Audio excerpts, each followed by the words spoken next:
ইদানিং বেশ কয়েকটা মাস যখনই আমার কোনো রকম কোনো গ্রসারি শপিং করার থাকে, তখন আমাদের মাসের যে মুদি বাজার কেনা হয়, আমি তখনই তার সাথে এই সমস্ত জিনিসগুলো কিনে নিই। তবে এই মাসে আমি অ্যামাজন থেকেই আমার কিছু কিছু দরকারি জিনিস আমি অর্ডার দিয়েছিলাম। এই যেমন ছিল মাখানা, তার সাথে কিছু সিডস ছিল, সিডসের মধ্যে ছিল হচ্ছে পামকিন সিডস, আর এছাড়াও ছিল হচ্ছে আমার একটা জলের বোতল। হ্যাঁ, বেশ কয়েকদিন আগে আমি আমার জলের বোতলটাকে নিজেই ভেঙে ফেলে দিয়েছি। তো সেই জন্যই এই জলের বোতলটা আমি অর্ডার করেছিলাম। জলের বোতলের প্রিন্টটা আমার এত ভালো লেগেছে, বিশ্বাস করো, খুব সুন্দর দেখতে।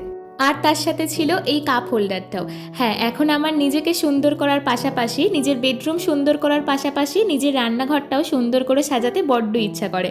আর তাই জন্যই এইটা অর্ডার দেওয়া। আর আসার পরপরই আমাদের প্রত্যেক দিনকে যেই কাপগুলো ইউজ করা হয় সেগুলোই আমি সুন্দর করে সাজিয়ে গুছিয়ে কাপ হোল্ডারে রেখে দিলাম।